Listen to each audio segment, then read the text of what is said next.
Welcome to another episode of Geek-Men and the Masters of the Thunder Nerds. I am Dustin. I'm Derry. How we be? How we be tonight? Oh, I'm good. Good. Just breathing.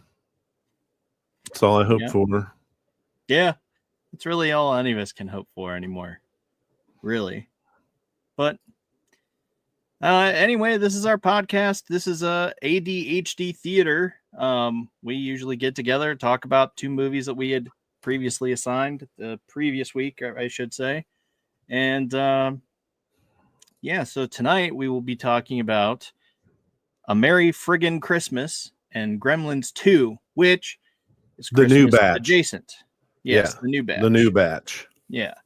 It's Christmas adjacent. We know it's not Christmas technically, but it's, again, Christmas adjacent. So, I mean, I had never seen Gremlins 2, nor A Merry Friggin' Christmas. So Yeah, neither of us had seen A Merry Friggin' Christmas. That was yeah. a zombie Yeah. suggestion, which I mean, we'll talk about it. We'll see if zombie hit the mark or not, and we'll destroy him if he didn't. So he's not here to defend himself. Right. Yeah. I mean, that's pretty much all anyone can do anyway. So toss out a suggestion. Most of us haven't seen it, then we watch it, But so that's our show for people that aren't familiar. We are live on Pilled and a few other places that might not be familiar with our show. Again, it's called ADHD Theater because we, rarely stay on topic. And when we do, it's usually not the topic we are intending. So speaking of, I have something I want to get into, but I will stay somewhat on track. Because it wouldn't be the show if we stayed on track. I know, but I'm trying to be better about it. But nah. So what have you been watching? I know I have something.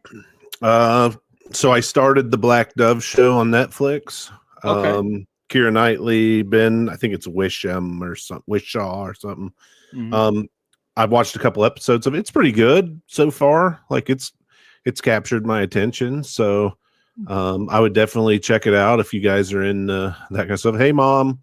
It's funny. I say hey, Mom before Dustin does. It's his own mother. So. I clicked on it. I just clicked on it and you spat it out before I could. What's up, Mom? A usual listener, especially on our Friday shows. So yeah. So I mean, it's a spy thriller show. I mean, it's British. It's right up my alley for stuff I've always liked. So it's very. I mean, most of the action shows anymore are like very John Wick-ish style. Yeah, which I enjoy. There's nothing wrong with that. Yeah, a lot of hand-to-hand combat. I mean, if we watch John Wick as a movie here, I mean, it really changed the action genre for the last 11 years. Like, yeah, it's one of the most impactful like recent action movies probably in recent history. So before that, I would have to say Bourne. The Bourne. Oh yeah. Yeah, because I think the first Bourne movie was ahead of its time, actually, like in the action space. Yeah, I mean, totally. They did all the hand-to-hand crazy hand cam things, zooming in and out, all crazy. People couldn't handle it at first. But now you see things like John Wick, and they mix in the hand-to-hand type stuff with the crazy stuff in and out with, wide shots and stuff like that. And it's put together better, in my opinion. So I've been watching that. I mean, two episodes in, it's kept my attention. Yeah. I've been letting stuff pile up on BritBox. So I bought a month worth of BritBox to watch through some shows. Like I usually watch like the whole murder mystery type shows, like British murder mysteries. So there's a new one called The Jetty that I'm watching right now. It's got she was in Doctor Who. She was Peter Capaldi's Clara was the okay.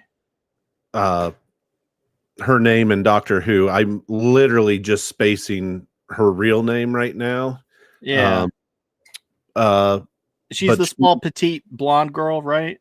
No, she had dark hair. Peter Capaldi was the old Doctor Who. Yeah, she wasn't blonde. Now she had I'm brown. thinking of the new female Doctor Who. That's what I'm confused. Okay. Yeah, Jodie Whittaker. Yeah. God, what is her name? I can't think of it right now. I'll think of it. But I've watched a couple episodes. It's pretty good, but I mean, some people probably think that's kind of niche type stuff, but I've always been into I love British comedy. I love like just British procedural police dramas. Like I would literally watch British TV more than American TV if I had access to all of it. Yeah. So you probably are a big fan of Luther. Oh yeah, I watched all of Luther. I've only seen the first episode, but I was into it. Yeah. That whole series is good because well, you know the chick, I can't remember in the first episode, it's the criminal chick. Yeah, she's like a murderer. Yeah, she's throughout the whole series for the most part. And I mean, I've seen her in other stuff. Like she was in, have you ever watched His Dark Materials? Yeah. So that's basically, if you remember the movie The Golden Compass that had Daniel Craig in it way back in the day, it's the same story. Yeah. I did not know that until we were talking on here, actually. Yeah, Eric Bertram and I used to joke around that was actually a James Bond movie, the Golden Compass.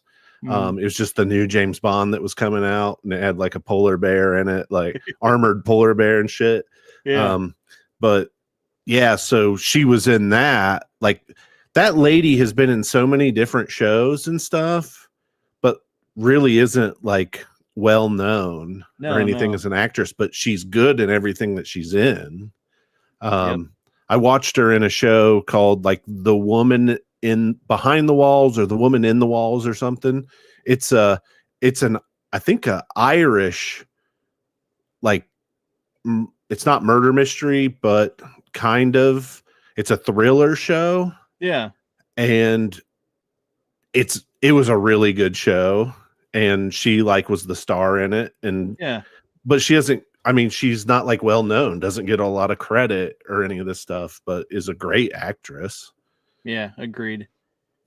So my mom says, Derry, I have adopted both you and Zombie. You are now Dustin's brothers. True. So yes, you're apparently have been adopted. There we go. But yeah, no, I don't know if it was you that told me about this movie or my brother Scott who told me oh, now I just blanked on the name. Land of the Bat. Boy. It must have been him. Yeah, okay. It's not ringing a bell. I actually watched that. I enjoyed it. It has Russell Crowe, Liam Hemsworth, and one of the other brothers. My wife watched it. I haven't watched it, but my wife watched it and is like, "You got to watch this." Yeah, it's actually really good. Well, in my opinion, it was really good. Not like knock your socks off, but it was definitely good enough to watch. Yeah, sit down and watch it. I found it entertaining. But and now is it Netflix? Yeah, that's what I thought. Yeah. I just sat down and was like, let's watch this, because I knew it was either you or him, because I had just talked about movies on Netflix and stuff, and I was like, well, let's watch it. Why not? Not like I have anything better to do. So yeah. So yeah, I popped it on. It was good.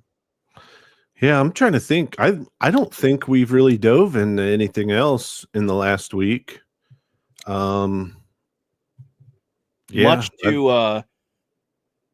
Much to my disdain, I have been okay. Well, I shouldn't say it like that, because I do like the show. I would rather be watching Yellowstone and get caught up on that. Yellowstone, all the Tyler Sheridan shows. We finished Yellowstone this week. Yeah, we're still behind, and I'm trying to duck and dodge spoilers like someone on Dodgeball. Well, I will tell you, people are talking mad shit about the finale. Mm-hmm. And I think the people who are all pissed off are missing the whole point of the trajectory of the show. Like, I'm not going to give any spoilers or anything because you guys haven't seen it. Yeah. But, like, I get it. The last season was rushed. They had things that they were dealing with that they weren't expecting. The show ended where it was supposed to eventually go, from my understanding. Just they had to accelerate the pace because they lost Kevin Costner. So there is a chunk of information in there, from my understanding, that's missing now, or it was compressed where it should have played out longer. Obviously, a character of that magnitude leaving the show, like if it was natural, it would have taken longer than it just, hey, I'm going to be in the first half of season 5 and not in the second half of season 5. Yeah. So that's unfortunate, but I was satisfied at the end of it. Okay. Like, with the way it ends, I was satisfied. Now, a lot of other people out there are bitching and complaining. Yeah. But I think a lot of them also haven't dove into 1883 and 1923 and know some of the information from that to see how certain things come full circle by the end of Yellowstone. Yeah. So I also do think that's part of the problem when you have this shared universe of shows. If you don't consume all the media, you don't understand certain things in Yellowstone, which is the most popular show of them all, because you've never seen all the other shit that was going on in the others. Yeah. Yeah, I thought Beth's story arc mirrored the first chick, the was it Elsa? Yeah, Elsa, it might have been Ilsa or Elsa, something like that. Yeah. I don't know. It was something weird, but I thought it mirrored her story pretty close. And geez, when you come to realize all the stuff Beth has been through, it's just like, well, yikes. I will just say, when you see the shit she puts herself through before the end of this series, like, she's one of the most badass characters on TV. Yeah. Hands down. Yep. I already know that without having seen the end of the season, but like, Rip is a badass just because he's super fucking tough. Yeah. Like, I mean, physically, and you can tell he's mentally tough, but I don't think there's anybody on that show more mentally tough than Beth. Like, she is willing to do anything to win. And I'm telling you, in the very last episode, you fucking see that 100%. Right. Yeah, I'm excited. That's why I'm like excited to watch it. But Kumara has been like, I really want to watch this other show. So we've been watching From, and we powered through season 2, and we're like halfway through season 3. Which, if you haven't seen From, it's fantastic. Yeah, I got it on my list to check out.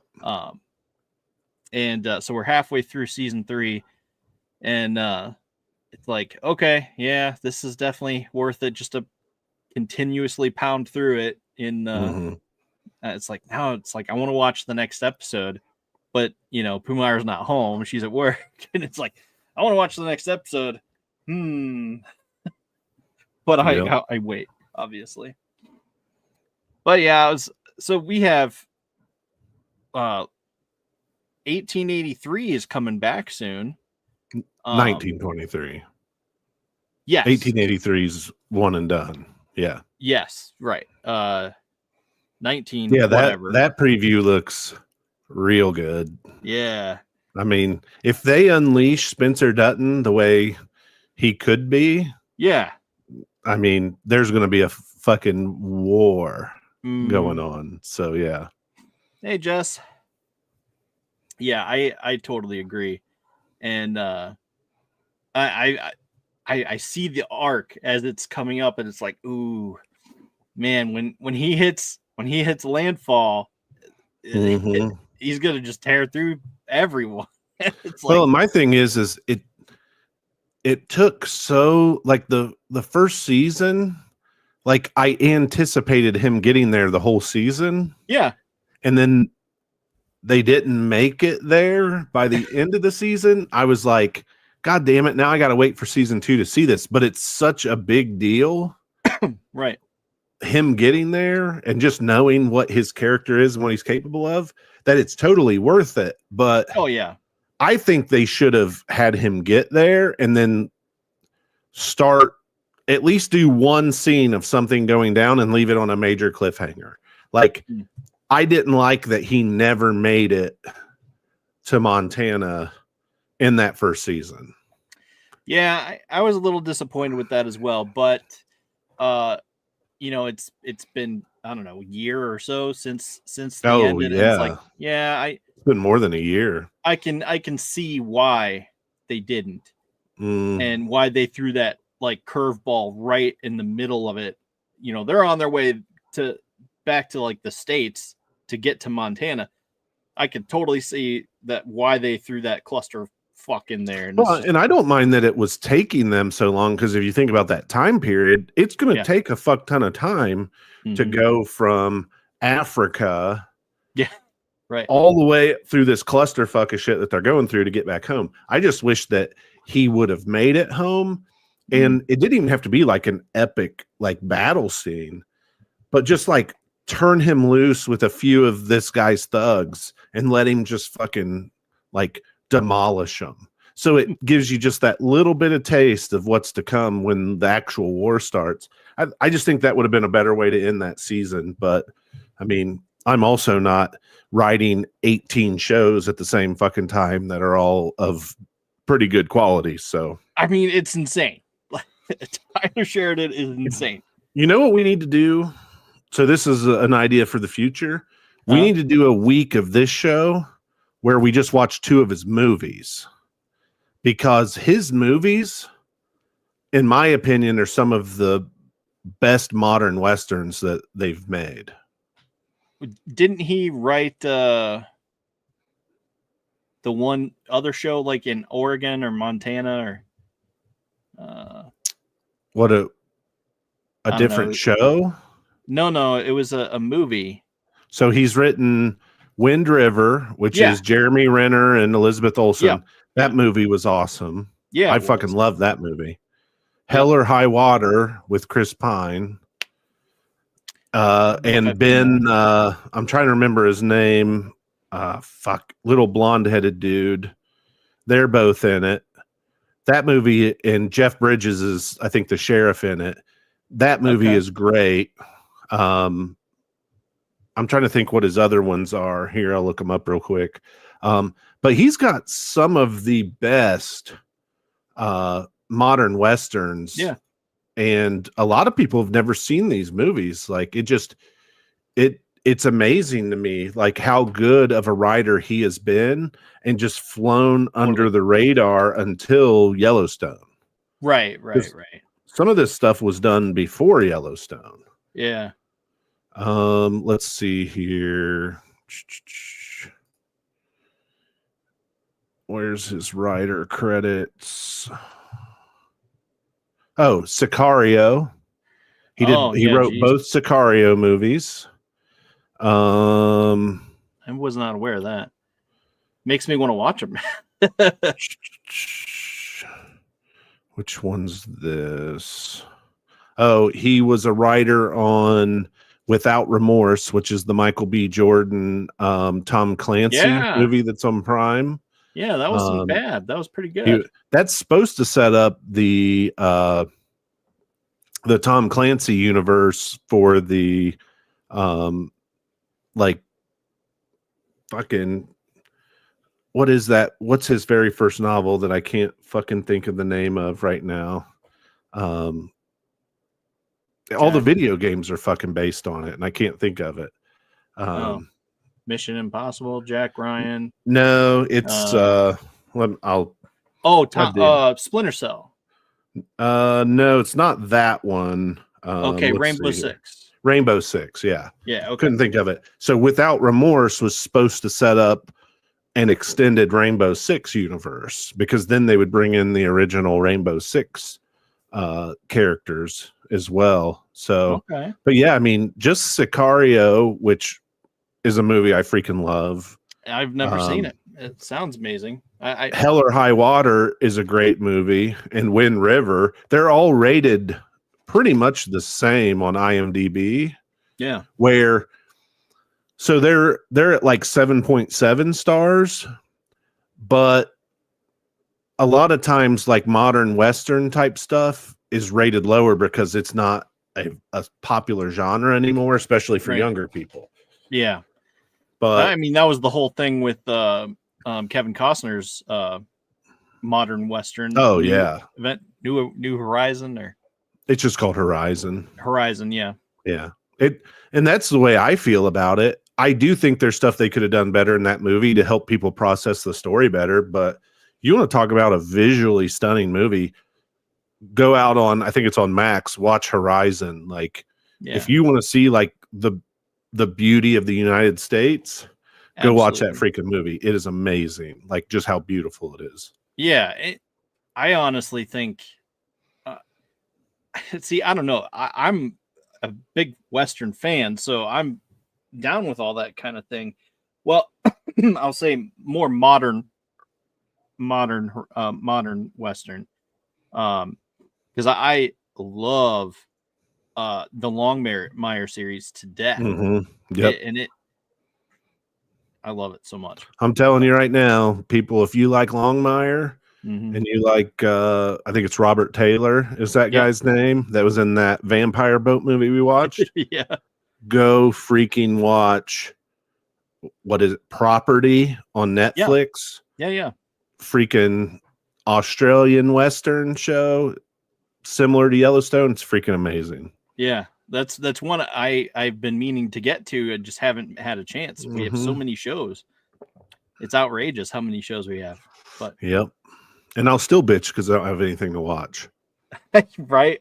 And I have like 8 series partially started that I'm not finishing any of them. Yeah, and that's the same thing. I've literally talked to my mom about that all the time. She's like, she's always looking for something new to watch. And it's like, I list off like a half a dozen and she couldn't find anyone that she really wants or really likes, or she just isn't in that headspace to get into them. So it's like, all right, well, we'll have to put that on the shelf and come back to it again later. I'll have to suggest it again later. But yeah, I really want to watch that. But I do think a Taylor Sheridan, we take 2 of those movies and watch them. I mean, if you haven't seen Sicario, you have to see Sicario, because that's some of the best like cartel type border movie. Oh fuck, man. I really enjoyed that movie, and I think you'd like Hell or High Water. It's really good. Yeah.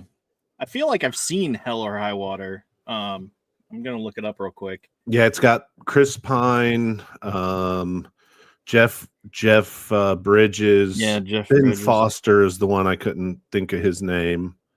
Yeah. I love Ben Foster. He's awesome. Oh, it has Gil Birmingham in it. Yeah. Yeah, it's a good movie. I actually have not seen it, but it was on my radar of things to watch eventually. I'm telling you, we got to do. Zombie will just have to suck it up if it ain't his thing. There, he's taking the fucking joystick, and I'm not saying this. Like, obviously, we have movies for this week. Yeah, I'm not saying in the next few weeks, but sometime in the future, maybe for like my 1-year anniversary of being on the show, that might be my pick. Of boom, we need to do this, because they are 2 movies you need to see. Yeah, I mean, I don't think we have anything coming up after next week, because we tried to do holiday type themed ones for certain things, but we're coming up on Free Space, which will probably default to horror, but we can totally plug away at this avenue too. Now, are we going to see Nosferatu next week?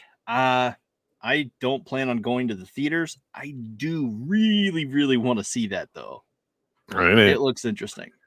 He should know I'm not going to go to the theater to see it. Like, I mean, it's probably maybe Zombie would, because that's probably more up his alley. But he has no intention of ever stepping foot into a movie theater again. Oh, well, he would be interested in it, want to see it. He just doesn't want to go to the theater. Yeah, probably.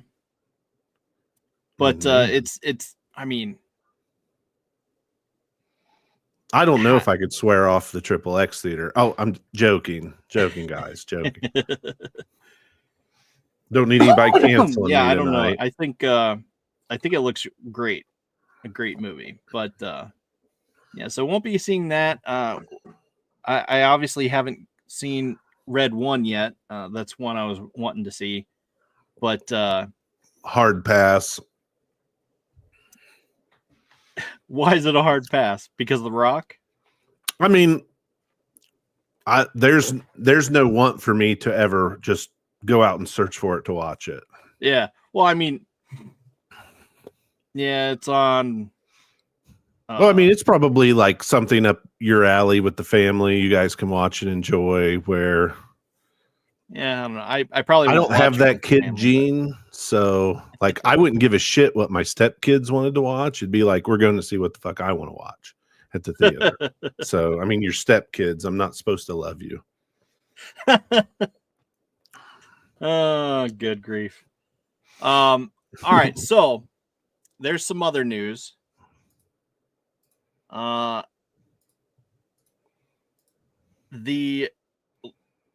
Superman trailer arrived this week. And so for everybody watching, if you haven't picked up on it yet, I am a much larger DC Comics fan than I am Marvel Comics. So I'm like Dustin and I share a big interest in DC Comics, where most everybody's been brainwashed and cucks out for Marvel Comics over the last 15 years. Yeah. And it's been somewhat of a hard road with some DC properties for a while. I do think they get a much worse rap than what they deserve. Yeah. But I mean, so I'm very cautiously optimistic, especially when they announced that James Gunn was going to be involved in the DC universe. He had already done optimistic about that because I'm only so on like the Guardians movies.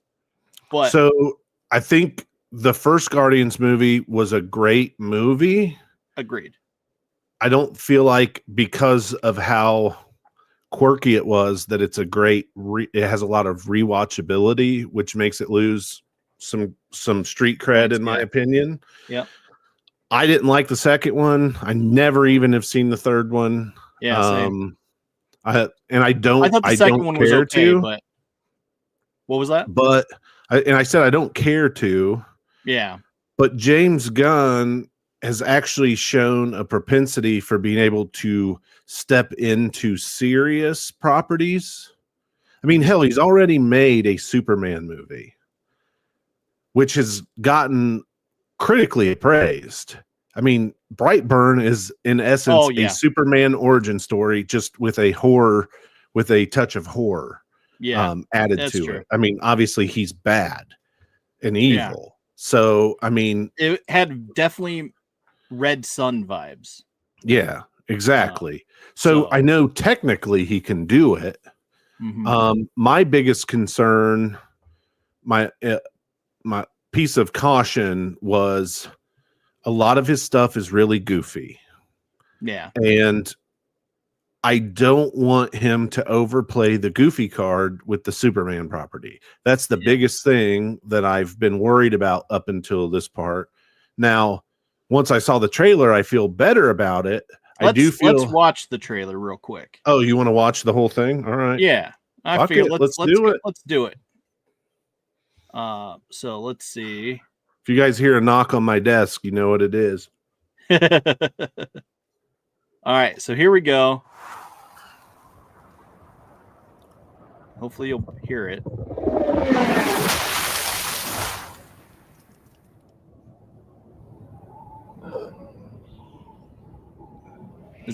Does that have volume for you?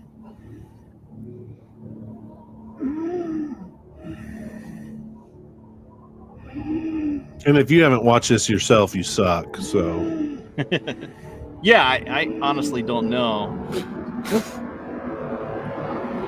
So obviously he's in trouble. I mean, typical blue-eyed Superman. So get it. Love Lois Lane, the Lois Lane casting. But, underwhelmed by the farm look. Yeah, but I mean, farmhouses haven't looked like the farmhouses they've used for 50 years. Yeah, I know, but still. I'm used to Superman's, CW. They've used that set for so long. It's like, what do you mean you're not going to use that? Take me home. And I think that's going to play some goofiness, but the dog. Well, I mean, you have to have something to cut the seriousness. Yeah. That's what Marvel did really good job of. Yeah. Superman.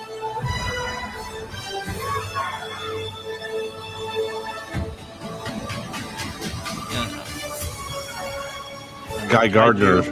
Yeah, Guy Gardner, yeah. He looks real good. Yeah.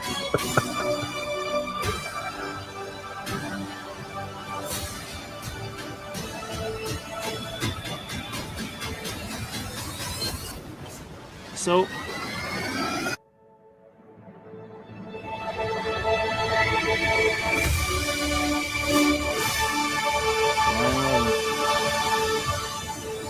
now, do you think you'll be in the theater to see that? Me? Yeah. Simplify Are you your high? holiday gifting. Santa No, has elves. I mean, legitimate question. That'll be one that I'm there, like, probably first showing. Yeah, that's And fair. it's hard to get me out for showing for anything, but that and then the next Batman movie, the one in James Gunn's universe, will be a first nighter for me. I'm anxious to see how that'll happen because they have so many Batmans in this space right here. Well, but I mean, like it's a little bit of a cluster. Matt Reeves, they've already said all that shit's in its own place, its own storyline, its own universe, whatever the fuck you want to call it. Yeah. It does not mix with the look and feel of this movie at all. Right. But I'm anxious to see where and who they're going to cast for Batman. Well, I mean, I think that's probably the most anticipated announcement, in my opinion, that we're waiting on from DC, because they've already started working on it and are probably pretty far down the road, because Brave and the Bold is supposed to come out in, I think, 2 years. So they got to start filming that thing in 2025 by the end of it, at least. Yeah, but they haven't confirmed the casting or anything yet. Yeah, but they've got to be close to finalizing that. They have to have that lined up so they can get schedules. I know, right? I don't know. I will say I love the casting of Jon Stewart. It's the guy. Is this the one where it's the guy from the Netflix movie, The Rebel Ridge? Yeah. Yeah. So I think he'll do good. And I love the guy they got to play. I mean, Kyle Chandler is Hal Jordan. Yeah, Kyle Chandler. Yeah. He's great. He's a great actor.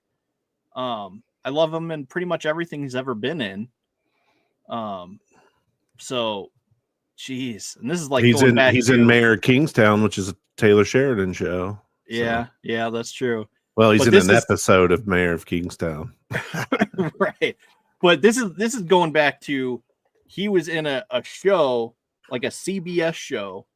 It was called A Daily Edition or something like that. Daily Edition. Yeah, something like that. Where the newspaper told him the future. Right. Yeah. So I've been a fan of his since that show, and it was an older show. But I used to watch that as a kid, and that's when I first liked him. And then he was on Friday. I liked him in George Strait's Pure Country. I actually haven't seen that. that's going old school to my hillbilly roots. My mom's mom had us watch that back in the day, George Strait's first full-length feature film. And Kyle Chandler plays like the boyfriend of his manager, who's like this young cocky kid and actually impersonates him at a concert in the movie.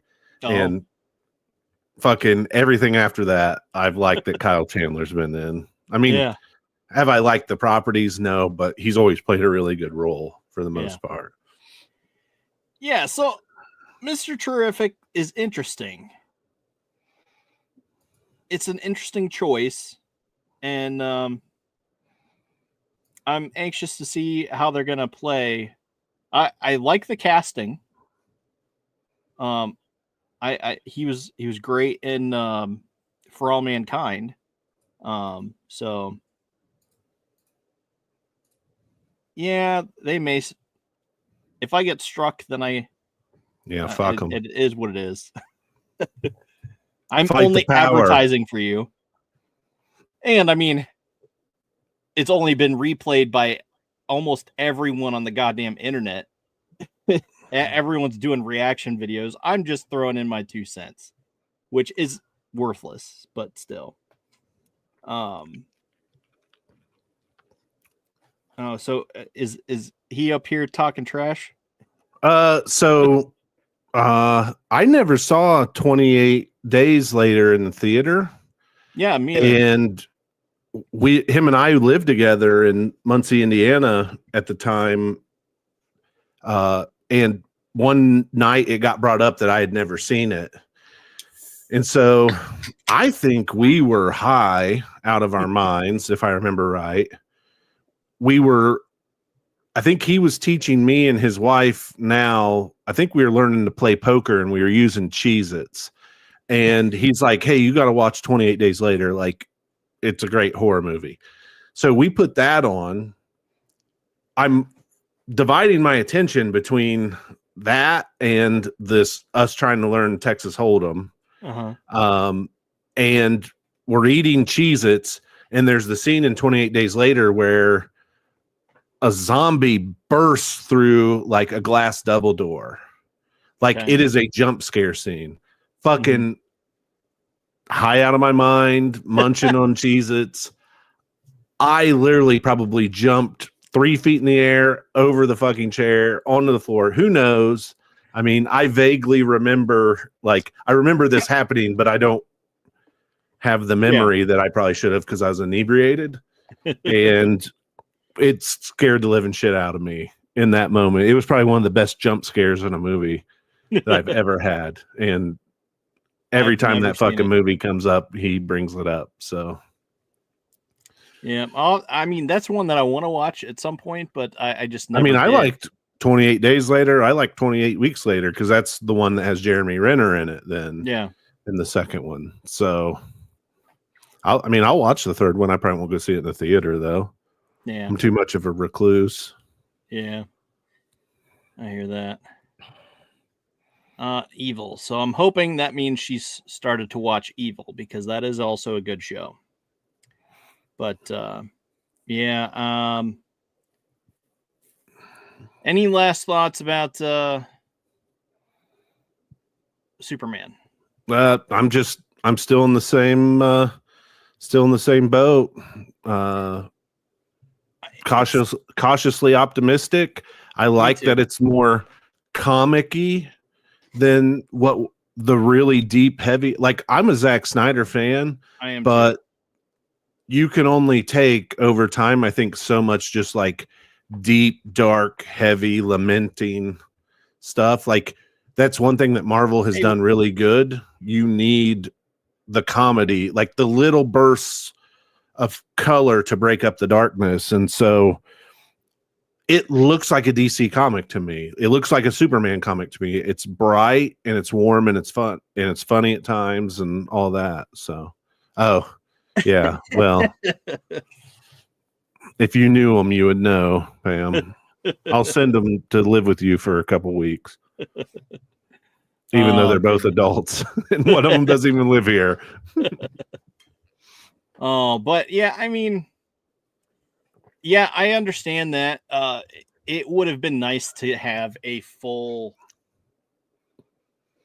and this is the thing that they've said, James Gunn especially has said, we're not building for a franchise like what they were, like what Marvel built to the Avengers. They're not building to the Justice League. Good. And it's like, okay, that's good. I don't think you should be competing with them at that stage.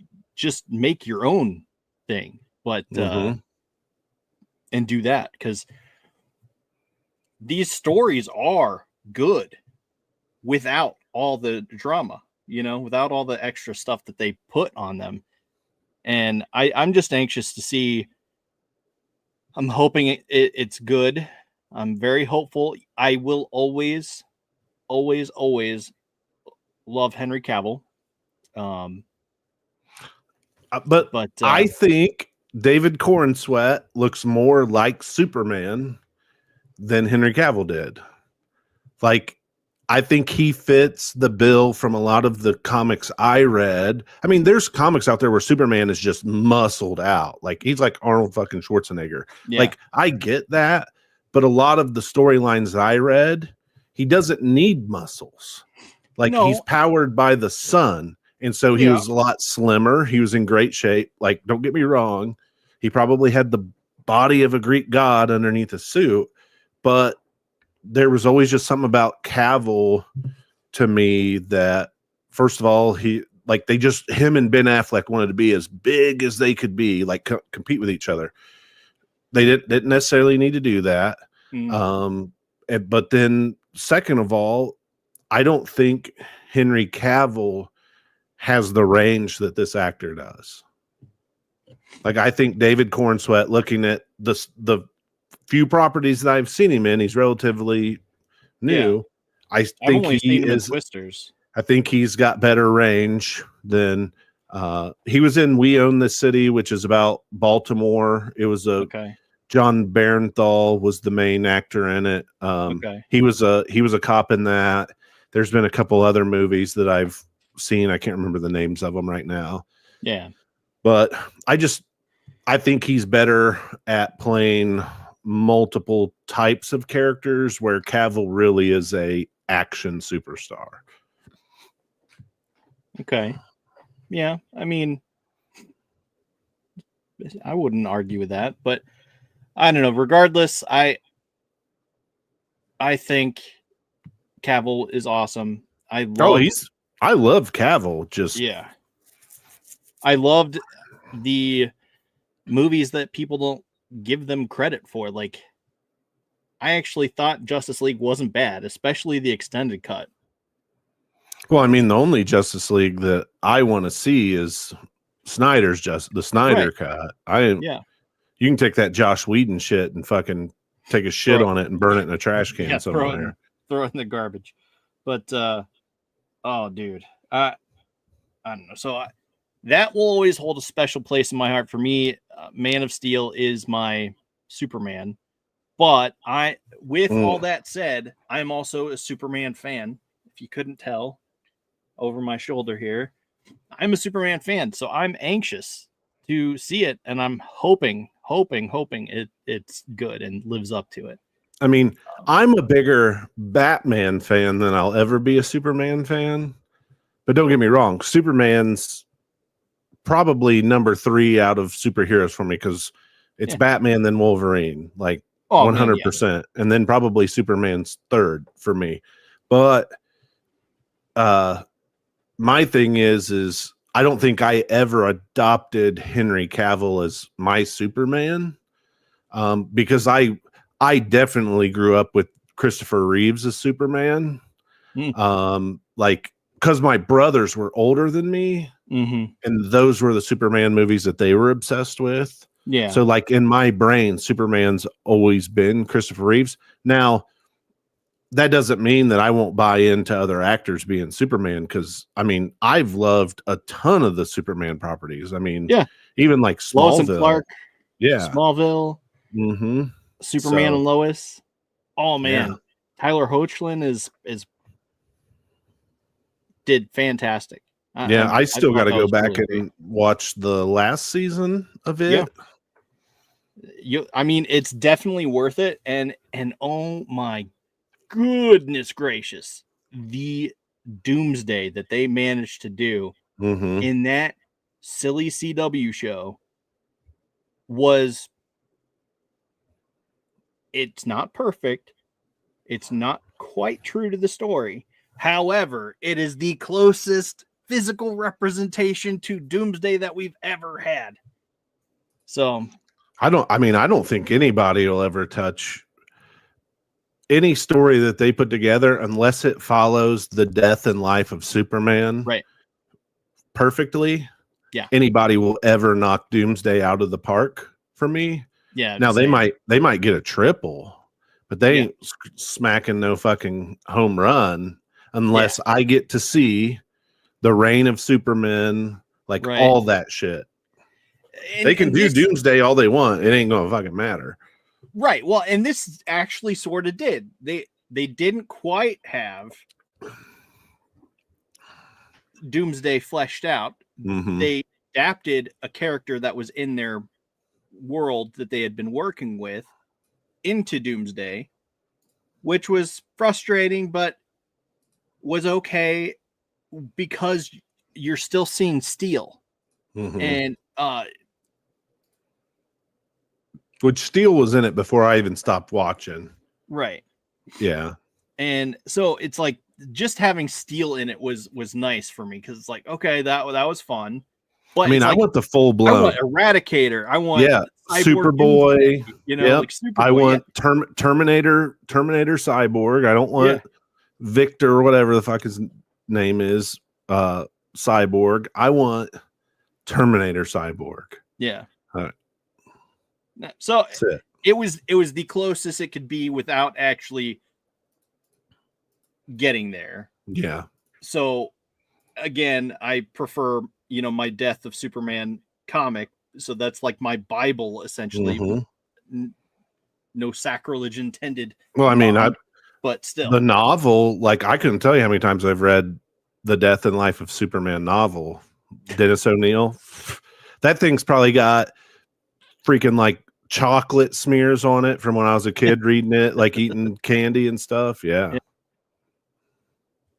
Okay, so this was my attempt at staying on topic. Yeah, good one. We sort of careened when we hit Superman. 50 minutes, and we haven't even talked about a weekly assignment yet. Yeah, so let's dive into that. Which we already have movies picked, so we won't have time to tuck into that. And I mean, I think these movies will probably go pretty fast for us too. So.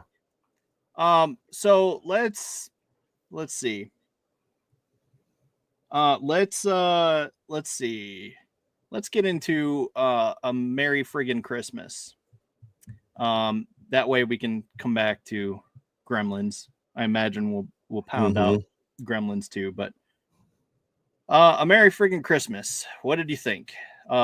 Zombie pitched it as it was a good movie, but in a dysfunctional family. And that's how he. I don't even understand how you say this is a dysfunctional family. This is literally the family I grew up in. So apparently we're dysfunctional because, I mean, alcoholic dad. I mean, so this movie for me, I actually enjoyed it a lot. And I'm trying to put into words in a reasonable amount of time. So very similar to experience I experienced growing up in my household that I look back on very fondly. Tons of dysfunction. I knew I was going to like this movie at the very beginning when he has the locomotive and Robin Williams says, now all we need is just a couple little China guys or right. I forget exactly. I don't think he said the word Chinaman. I think he did. It was something like that. And I lost it. And you can definitely tell this movie was pre-cancel culture by jokes that are in it. Yeah. Which Robin Williams, they would never have canceled that dude during cancel culture. No. Especially with some of the comedy that he did. Like, they could go after other people, but if anybody tried to touch Robin Williams, like, there would have been murders in the street. Yeah. Also, George Carlin. I can't imagine. Can you imagine him rolling in his grave at cancel culture? I digress. But I mean, to me, like, this was such a departure for Robin Williams from his normal, like, silly comedy. Yeah. It felt very much more like some of his more serious roles. But yeah, I mean, he was funny. Yeah. But it wasn't like the over the top with all the noises and the faces. Like, he was just a funny dude from Wisconsin, like the king of crappers or whatever. Yeah. And his license plate even said Crap King and whatnot. It's I mean, this is great. I think they did a really good job of depicting a Midwestern family. The dysfunction that I saw growing up, not only in my own family, but in a lot of, families in our community. You had the quintessential, you had the baby who was the clown, which was the dude with glasses who had the Mexican baby that his wife had just left him with. Her love child with a Mexican guy. He ends up with the baby and he's raising him by himself. Like, the movie, like, there were so many things that were funny about it. It had the mom from Goldberg's, the chick that was in Bridesmaids. Like, I've always found her funny in shit that she's in. She was the sister, the older sister. Just Candace Bergen is the mom. Oliver Platt was the Santa, the transient Santa Claus. Like, there were flaws in this movie you could tell it was low budget. The audio was weird in certain scenes. Yeah. The sets weren't elaborate, but they actually made you feel like you were actually in, like, a Midwestern neighborhood and stuff. Like, it all worked. Like, if you didn't have this cast of Joel McHale and all these other people, this movie doesn't have a chance in hell of working. No. But I think you have talented people with a low budget and they actually made the movie work. I laughed my ass off at parts of this movie. Yeah, I did too. And I mean, I knew that. I was like, oh goodness, this is going to be a theme. He's going to get a ticket on the way back. She's going to forget his present and all that. It's like, oh, this is going to be a thing. And I was laughing hysterically at those parts. It was great. Dude, the dude who plays the little brother, which is, let me see here. I never remember his name. Clark Duke. Yeah. So he was in Hot Tub Time Machine. Yeah, he was in The Office. Freaking Kick-Ass 2, Sex Drive. Yeah. I mean, he's been in a ton of shit as, like, just a funny fucking character. Like, his delivery is so good on jokes. Deadpan. Oh man, he had some shit where, like, when they kept talking about him being a war hero. And he falls off the Humvee in basic training and gets a head injury, but everybody's screaming at he was a war hero. Yeah, Joel McHale that he's war hero. Dude, I was losing my shit over some of that stuff. Like, it was actually just nice to go back and watch a movie from 2014 that was funny before society totally fucked up humor for I don't know, 6-7 years, and we're finally coming out of it. Like, it just, like, I sat there and laughed at this movie way more than I thought I was going to, and I even went into it with, like, expectations of, based off this cast, this should be an enjoyable movie, but I still enjoyed it more than I thought I would. I agree. I mean, Robin Williams, it's going to be funny. It's going to be funny. And Joel McHale is hysterical. I love him in, Community and Animal Control and all these things. It's like, I love him in those.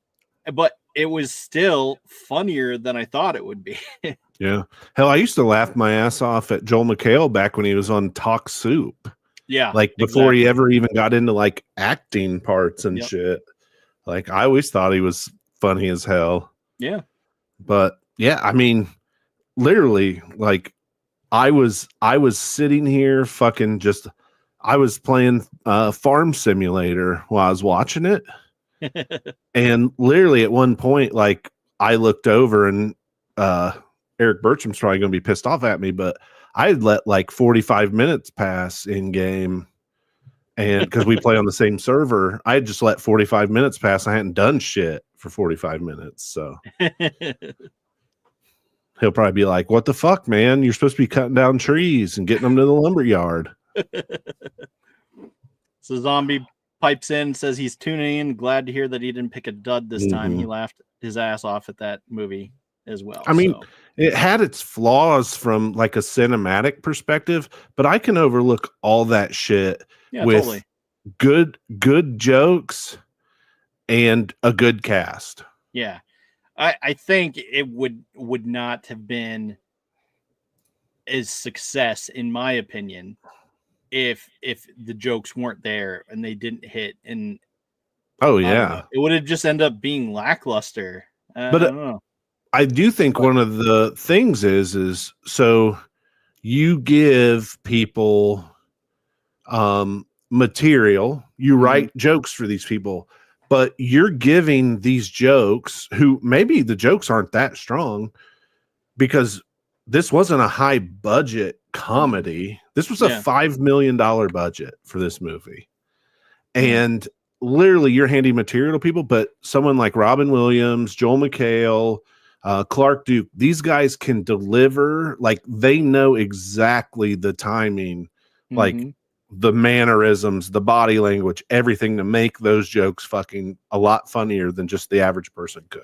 Yeah. Just like even the slightest pause in there, like, and just even the slightest pause can make the joke even more funnier. And it's just, it's perfection. It's great. I love those characters. I love those actors.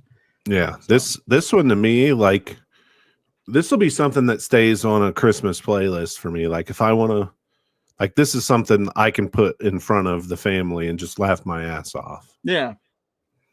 Yeah. I agree.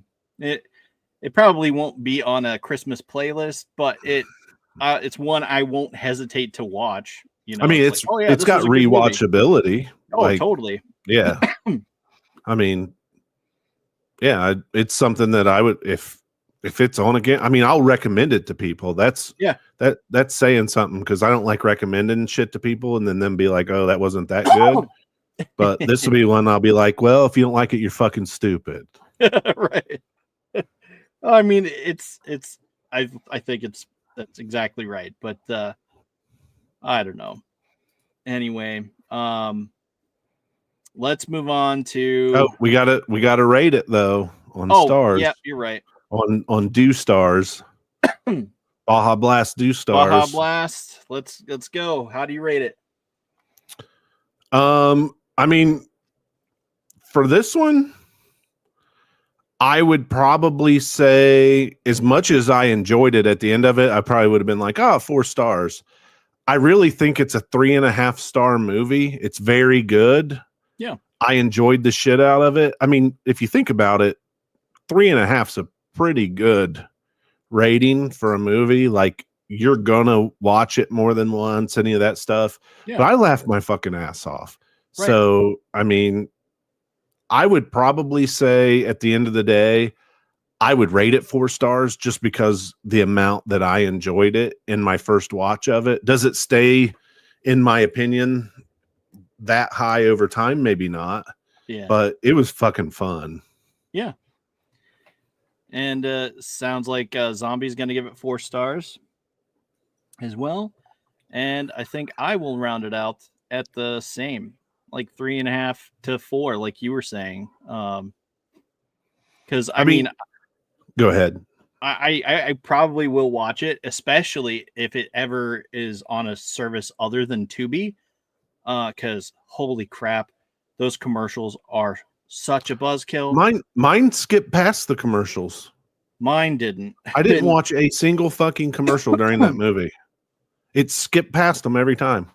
That must be nice, because it did not skip past those. It's never done that for me before. I know, right? And it's just one of those things. It is so painful. It's like, and then each time it goes up another commercial, like, oh, here's 2 commercials. And then next time it's 3 commercials. Next time it's 4. It's like, oh my sweet Lord Jesus. Baby help me. But yeah. So it was right. So again, if it's ever on a service other than Tubi, I'll definitely rewatch it. Yeah. So I mean, it's one that I would literally like, hey, I'm talking to my mom. Hey, watch this fucking movie. Yeah. My in-laws. Hey, like, check this out. It's funny as hell. Like any of that stuff. I mean, to me, the biggest factor of you can get into technical shit. You can, oh my God, like the writing here was bad, or oh my God, the sound quality was terrible.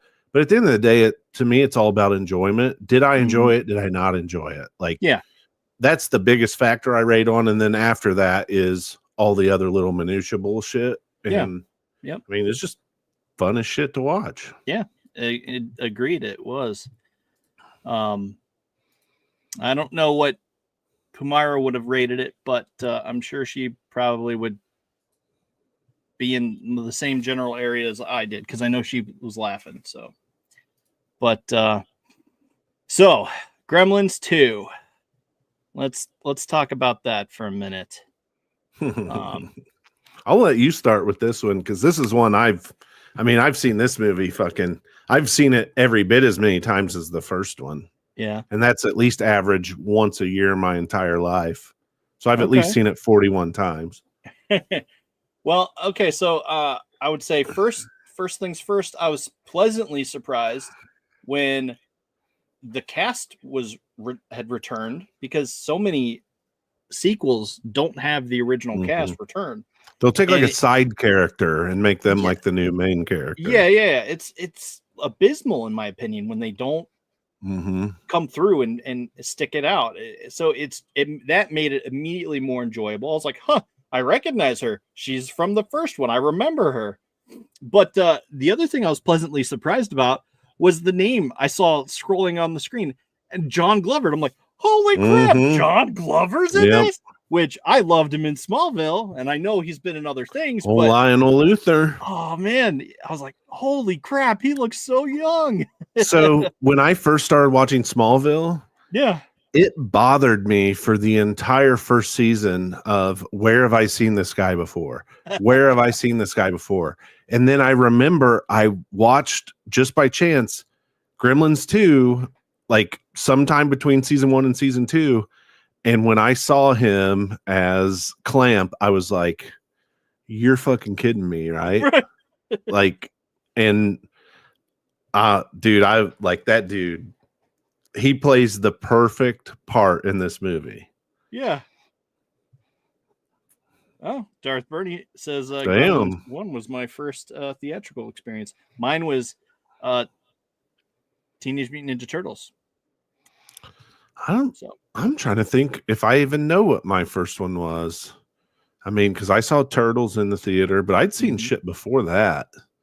God, I'll have to see if I can figure it out. Because I mean, Gremlins 1 was what year was it? It was like, I thought it was like 84. Something. I thought it was closer to 80, but could be wrong. I'm probably wrong. It's around the time of it's 84. I was going to say it's around the time of the Goonies, because Corey Feldman's roughly close to the same age. But so again, I was pleasantly surprised by those things, and then it jumps into the scientist, and I'm like, holy shit, Count Dooku.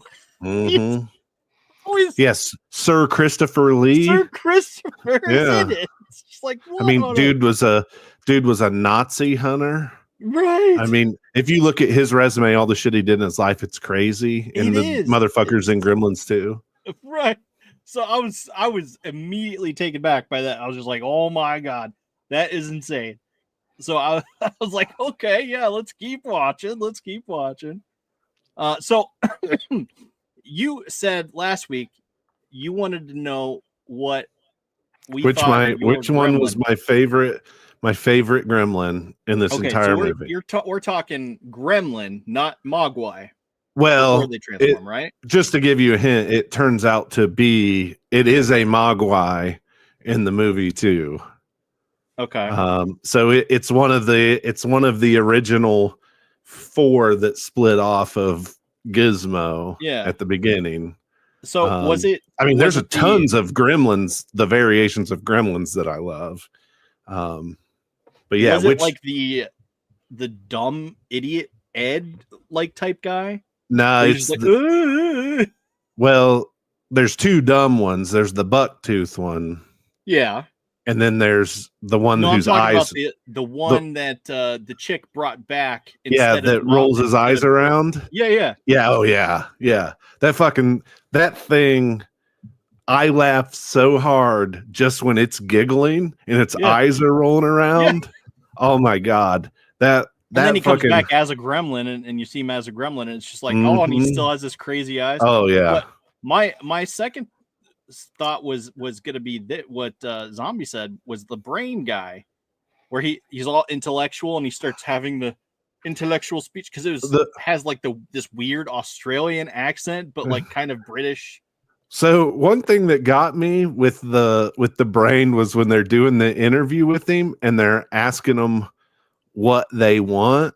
Right. And I'll have to go back and listen to it again because I don't remember exactly what, but he's telling them like, well, we want all the things that you do. Yeah. And it's something like something about like cheap guns or something like, or he rattles off. Oh no, it's so many. It's they can go out and see crime on the streets of New York. And then he goes back and mentions, he said, oh, but this one, petty crime is also entertainment too. Yeah. Like, dude, I lose my shit when he says that every time because it's just like he's like trying to be so eloquent about what he's talking about. And then he just throws in like the most off the wall, dry shit that he can. Like what you wouldn't completely expect. Mm-hmm. Oh, it's like the most degenerate type thing. So he's like, oh, democracy, civilization, and cheap guns. Democracy, civilization, and tearing out. It's just. So he said brain or Greta.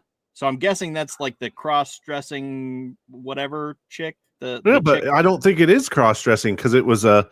Right. Actually, if you look at the label, and I'm going to throw something out here, and it'll probably be like my 5th time tonight getting canceled. It's actually the male-female symbol like interlinked. So I actually think it's a transvestite. Okay. So it's male and female, like looks female, but is male. Like, and I think you said cross-dressing, like. Yeah, that's the tongue-in-cheek joke is that it's a tranny. Yeah, that was my first thought when I was like, oh, I wonder if if the tranny is his favorite.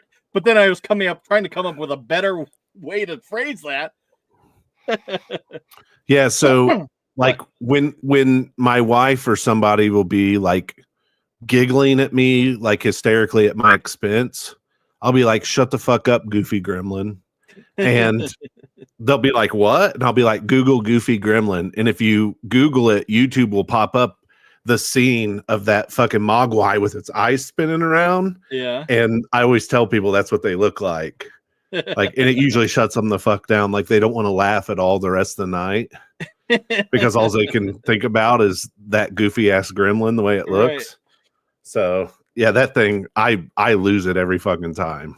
Yeah. Like, well, okay, so they it's very much similar to the the first one where they're okay, well, we got to do this. Okay, remember, here's the steps. Remember the rules. Immediately the rules go out the window. Out the window. Mm-hmm. There's that dude who's bitching about someone who's trying to take his job and he's fiddling with the faucet. Boom. Dude gets wet. Mogwai gets wet. Or Gizmo gets wet. Boom. Already. He said, so which one is it?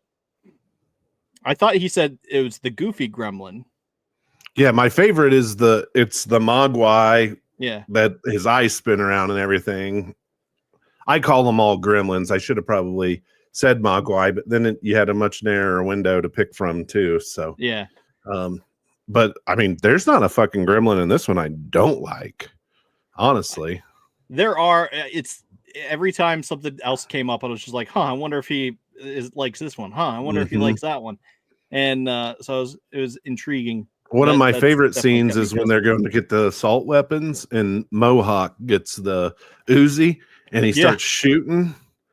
And all of a sudden, like he's hitting all these gremlins with bullets. And then the one starts drinking and shit starts spraying out of every hole. And they stop and they look at it. And then he just goes, like all of them start laughing hysterically. It's like, I don't know, that scene. There's so many parts of this movie that I find funny, but it was the zombie. It was the one where his eyes spin around. He was the Mogwai and then turned into the gremlin. Yeah, that little bastard. It's more when he's the Mogwai that I enjoy the most. Yeah, I figured that as well because the dentist scene with him is great because he's the dentist. That part's awesome too. I was gonna say I didn't see him very much after he turned into a gremlin, but yeah, he's not in it a ton as a gremlin. Yeah, but he got all his screen time as a Mogwai. Yeah, well, cause I mean, geez, a whiz. I mean, he's like squirting all this food, throwing the food at them, and all that stuff in the beginning, and it was wild. I mean, I could literally talk about this movie for days. I mean, there's cameos in this movie that I think are amazing. So the security guard that catches Bill while he's using the fucking axe to cut through that one gate, and they send the security guard to get him. Yeah. So that dude's the neighbor Art in The Burbs from the Tom Hanks movie back in the 80s. Then when they're they're like using the camera to zero in on that one employee who's like hiding the smoke. Yeah. He's Dr. Klopek from The Burbs. So there's two cameos from The Burbs in this movie, which The Burbs is one of my favorite movies from the 80s. Let's see here. The cameraman is Getty Watanabe, which is, I believe he's related to Ken Watanabe. I'd have to look it up, but he's like the Asian cameraman guy. Yeah. I mean, he's been in so much stuff. I recognized him. I did not go out of my way to figure out who he was, though. I mean, he was in UHF back in the day, the Weird Al movie. He's been in so many movies as just like side characters, like background characters. Just this movie had so many people. Howie Mandel does the voice of Gizmo. I believe he did it in the voice of Gizmo in the first way. I think he did it in the first one too. Yeah. Because he did a lot of voice work, right? But he was a stand-up comic too before he ever became, Deal or No Deal and that shit. Yeah. But I mean, and he did Bobby's World and all that stuff. So, like the one thing I really like about Gremlins, and then Gremlins 2 probably even more, is the movie is it's a satire that makes fun of a ton of stuff. So obviously they're taking shots at Donald Trump. That's who this Clamp guy is meant to be for the most part in this movie. But they satire all the just life in general during that time period and just rip on so many different things. But then they make fun of their own, like they break the fourth wall in this movie. They do multiple times. Oh, and one of my favorite scenes was always the Hulk Hogan scene where put back on Gremlins 2. Yeah. And then you've got the hand puppet scene right before that when they destroy the film tape, and like Bunny Rabbit, and then the one does Abe Lincoln. Like I always refer to that scene like when people like are making hand puppets on the wall, I'm always like, do Abe Lincoln, because straight from Gremlins too. Right. Like this movie to me it's different enough from the first one that it's not just a rehash of the same movie. Then they started creating all these other kinds of science experiment, Gremlins with the DNA stuff. Yeah. Like it's just like, he didn't give me rabies. I need my rabies. It's just where the first one was funny, but it was darker. It was at Christmas time in this little town with this blizzard going on. Like this one's in this like cutting edge, state of the art building, all this crazy shit going on. The drunk lady cooking in the microwave and shit on her cable channel. Like it's just different enough. Like it makes fun of itself. And then the cherry on top of this movie for me, and a lot of people probably be like, you're fucking stupid. So they include one of the deepest scenes from the Rambo film franchise, because it's Rambo First Blood Part 2, which most people think is just a gratuitous action movie. I think it's actually just as good and deep as the first movie. Now they tuned up the action a lot for that movie and the special effects, because Sylvester Stallone was becoming one of the biggest action stars in Hollywood at the time. But that's the scene where he's sitting on the boat and he's talking to the chick about, his experience in war and all that. And finally opening up, and, Gizmo's sitting there watching that scene, and then they refer to it as he basically has to become war. So then it starts the montage of Gizmo, and he's like better. Training. Yeah. And then he makes a bow that shoots an explosive round. Yeah. Like they mirror freaking Rambo First Blood Part 2 into the story of this movie. Like literally when I was a kid, my head would just explode at this fucking movie. And I mean, honestly, it incorporating one of my favorite action movies. I was just always geeked out over it as a kid, because I couldn't tell you how many fucking times me and my dad watched Rambo. I watched Rambo First Blood Part 2 more than the actual original First Blood when I was younger, because we always wanted to see the scene where the arrow hits the dude and he just explodes into nothing. But yeah, this has always been a movie that I just enjoy the fucking shit out of every time I watch it. Yeah, that's fair. All right, so let's rate it. I've said my piece on it. I thought it was great. All right, and, you get to rate first. Says you're looking more and more like the Unibomber. How can I look more like him? I mean, I look exactly like him the first time, and it's just continued.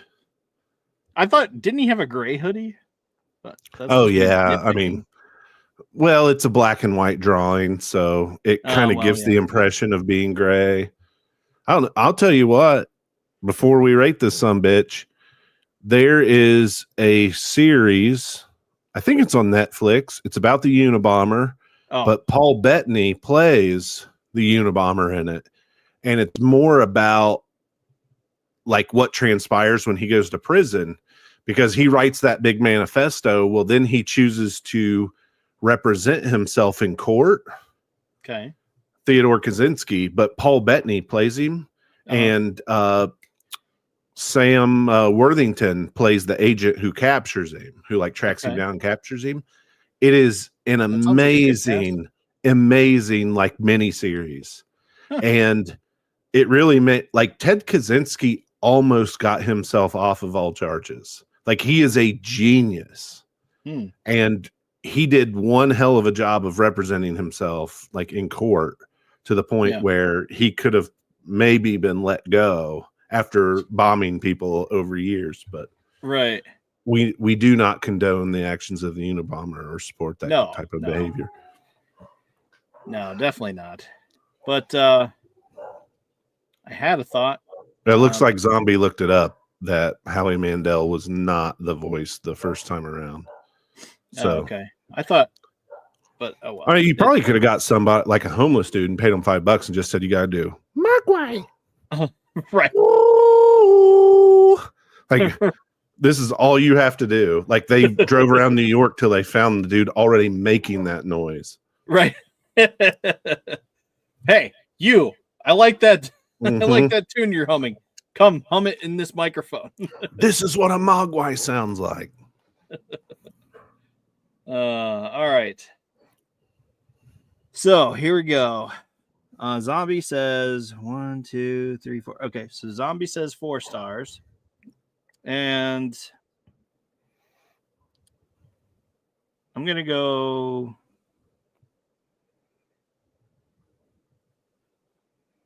I'm gonna go 3. Oh, so he says no. He was talking about Daffy Gremlin. Oh, wow. Not the Howie Mandel thing. So I'm gonna go 3.5 because I'm trying to interpret what Zombie's talking about when. So yeah, very good, interesting concept. Yeah. So I think it's a 3.5. 3.5 to 4, just like the first one.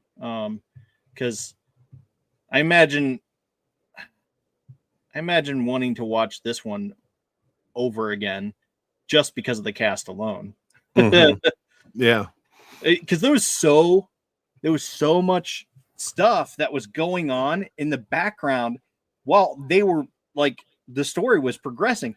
But meanwhile, you can spot in the back and where people are like chit-chatting, throwing things, and it's just like just doing off the wall shit. And okay, so here's another thing. There was what was his name? He was a doctor on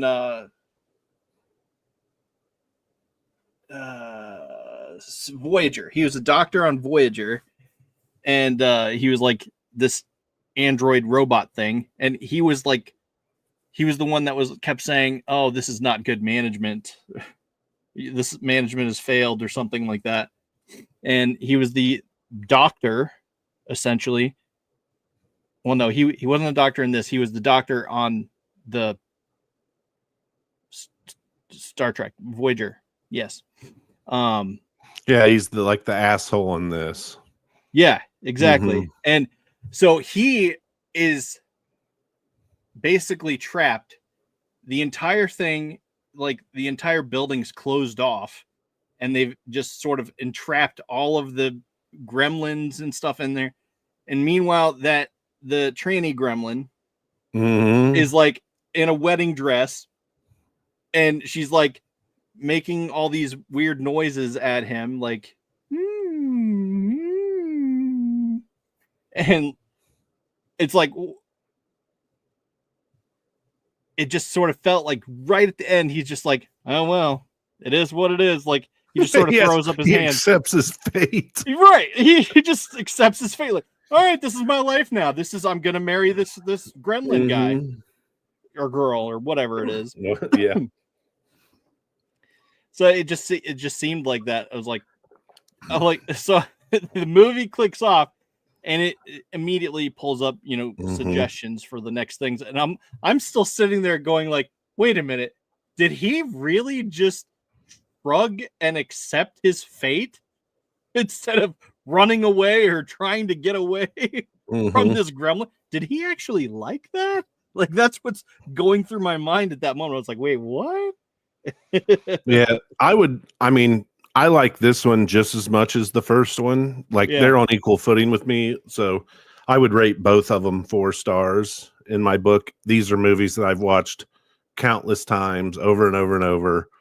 I could see where, like, my stepkids though would be like, oh my God, this is trash, because they didn't grow up in that era. Like, a lot of it's wrapped up in nostalgia. So, I mean, but for me, like, these 2 movies, both Gremlins movies are, I mean, I would recommend them to people. I think they're funny as hell. I mean, for them being a horror movie / comedy, and the first one being that plus a Christmas movie, it just like the perfect storm. And I see on Max, there's an animated series that came out in like 2017. That's about like Gizmo's origins in China. And I think the old man is a kid, is what I got from the description. I'm actually going to check it out because it looks pretty sweet. So I don't know. So I actually just recently watched both of these movies. I had maybe seen one of the Gremlins. I'm not sure which one it was, as a very, very little kid. And I remember it scared the crap out of me. I remember having nightmares and waking up and my dad came in the room and like calmed me down or whatever. And I went back to sleep. And I think it was the first one, because I kind of remember it snowing and like the red lights of like a motel or something. But anyway, I think it was the first one, but I hadn't watched it for years and years, and I couldn't even remember it. So I recently watched that. And I say recently, I have no comprehension of time. So that could be this year or a year ago. I've learned that, talking with, if you've watched it within a year, it's recent. Right. I've talked with Zombie and stuff like that, and I'm just like, oh yeah, didn't we just watch that? And they're like, no. It's like, oh, that was last year. And it's like, oh, okay. All right. So it's all sort of relative in my mind, because it's all messed up from all the different things that I've been through. So, but I digress. Did I rate the movie? I forget. Yeah, you did. Yes, 3.5 to 4. That's where I'm rating it. So I say, let's wrap this up. We're at an hour and a half. Let me get my media. So movies for next week. I think this is what we agreed on. Christmas Chronicles 1 and 2. I remember thinking back, it's like, man, I feel like it's a disservice to not recommend Santa Claus the movie, but it is old, but it's worthwhile. And it's one that I know I'll be seeing at some point.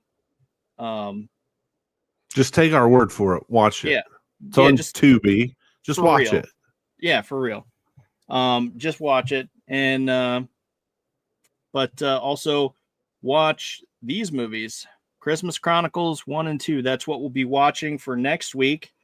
Unlike some of the other shows, we're still plowing ahead. As far as I know, I got shit to do. Yeah, it is what it is. So we're just here. You may be spending time with family. Pull us up. Yeah. Watch us. Watch us later. Who gives a shit? You could watch us later, or you could pull it up live and make your entire family sit down and watch it with you. Yeah, all those family members you hate, pull it up and then start throwing in the comments shit you want me to say to them. Yeah. And we'll make it happen. There you go. Spirit of Christmas. Excuse me for coughing so much. But so we have that show. That's for next week. So come back, join us next week. Christmas Chronicles 1 and 2. And then Monday night, It's Frickin' Figures, as far as I know. It could still be up in the air with Zombie schedule, but this is at 10:30, and this is at 9 next week. So 10:30, I think.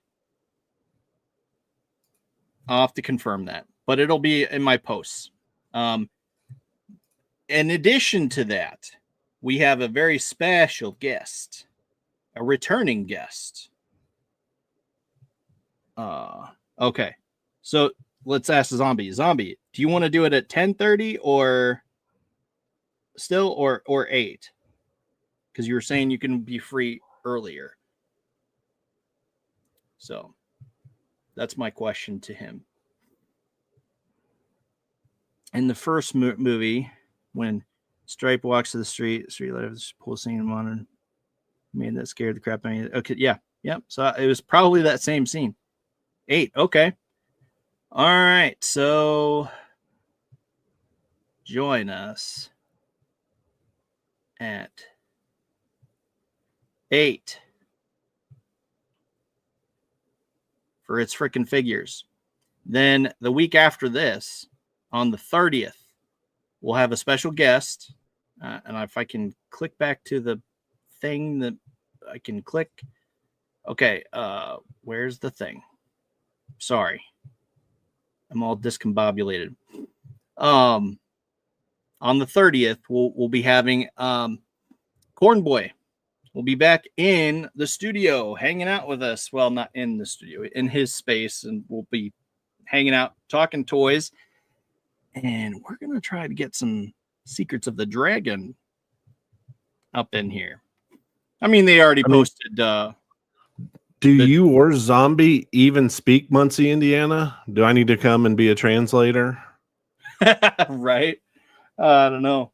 Just so happens that Corn Boy, Eric Bertram, and myself all grew up in the same area, different time periods. But yeah, he was in a band at one time, or played in a few bands with Darth Burney's brother-in-law. Nice. So yeah, he's cool. Kind of a big deal. Let me see. I'll tell you that time. Give me a second.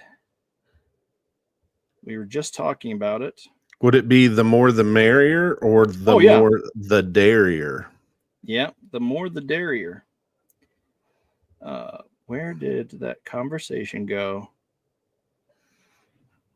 Here we go.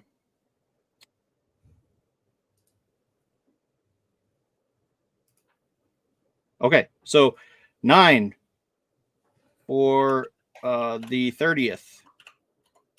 9 o'clock for the 30th with Corn Boy up in here. And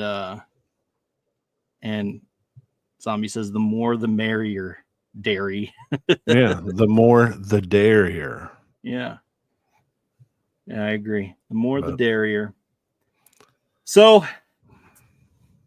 I digress. That's the episode. Any last thoughts? Any last words? Did I say this already? Check out Land of the Bad. Yeah, you said, but I think I said that it's to good you. To say again. But yeah, check out Land of the Bad. Check out those 2 movies. Come back and join us next week. Hopefully they're good. Sorry if they're not, but you'll have to suffer like we are suffering. This is a chance. I've seen the first one. I have not seen the second one. It's good. It's got Kurt Russell and it's good. Yeah, I imagine it'll be good. That's the yardstick I use with any property that he's in. If he's in it, it's good. Yeah, that's fair enough. But actually, I got a dog going haywire. I got to go before he pisses all over the place. So fair enough. All right. Until next time. Catch you guys next week. Yep. Thunder Nerds Ho.